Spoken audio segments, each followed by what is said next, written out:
Hi, it's Mr. Anderson, and this is AP Physics Essentials, video 94. It's on elastic and inelastic collisions. Let's say we take a ball that has 10 joules of potential energy, and then we simply drop it on a table. Now, it probably is not going to do that, but if it did, it would be a completely elastic collision. We converted that potential energy into kinetic energy, and as it bounced off the table, it returned all that kinetic energy back into the ball, so it was able to make it back again. Completely elastic. Now let's say we take another ball that is made of different material, drop it. It also has 10 joules of energy, but it doesn't bounce at all. We would call that a completely inelastic collision. Now where did that energy go? Where did those 10 joules of energy go? They became internal energy in the table and the ball itself that collided. Now we know that most balls are going to be somewhere in the middle, somewhat elastic in their collisions. And so during any collision, which could be elastic or inelastic, we're going to maintain linear momentum. In other words, the momentum of the objects before the collision is going to equal the momentum of the objects after. In an elastic collision, not only do we maintain linear momentum, we also maintain kinetic energy. The speed before the collision equals the speed after the collision. Again, it's rare that that's going to occur. In an inelastic collision, we still maintain linear momentum, but we've lost some of that kinetic energy. Where did the energy go? It became energy, internal energy into the objects themselves. And so let me show you a collision between some Matchbox cars. Okay, so we saw two collisions there. And so one of those is elastic and one of those is inelastic. Did you figure out which one? So we call that an elastic and this an inelastic. So in an elastic collision, we maintain all of that kinetic energy.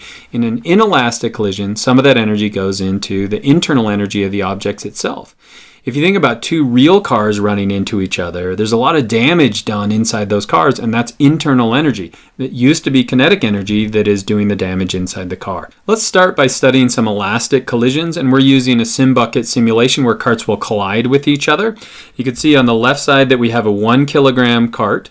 It's traveling at 5 meters per second. That means it's going to the right. And then we have a 1 kilogram cart that's traveling in 2 meters per second to the right. And they're going to bounce off of each other. And now we have some new velocities after that collision. And so was linear momentum maintained? Well, it's always maintained in a collision, but let's study that. If we look at the conservation of linear momentum, P1 plus P2, in other words, the momentum of those two objects before has to equal the momentum after. So M1V1 plus M2V2. So if we were to say M1 is 1 kilogram cart going at 5 meters per second, and then a 2 kilogram cart going at 2 meters per second. So this is the momentum before. Does it equal the momentum after? Well, if I multiply that out, it's 9 kilogram meters per second on both sides. The positive value indicates that the overall momentum of the system is towards the right, but it's equal, and it always will be equal in every collision.